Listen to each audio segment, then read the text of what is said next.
speaking of swerte mga classmate, no? Yes, kasama yan sa laro. Meron talagang swerte. At sabi nga ng iba daw, kahit anong gawin mo, ganda ng kondisyon mo, ganda ng pagka-gaff, kung walang swerte is wala talaga, walang mangyayari. Classmate, hindi po, no?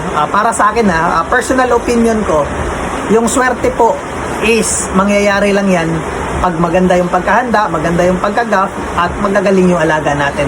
Kasi anin mo yung swerte, hindi talaga papasok yung swerte kung yung manok mo hindi naman, wala namang sagot sa exam. Na ano lang, nakatayo lang o kaya tumatalon lang. Saan papasok yung swerte doon? Para sa akin talaga is ihanda natin ng maayos at number one din yan para kay narinig natin yan kay Sir Lance, no, yung gaff.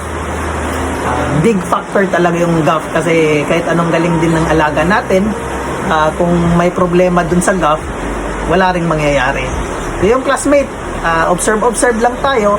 Syempre, may tiwala tayo sa handler, may tiwala tayo sa gaffer.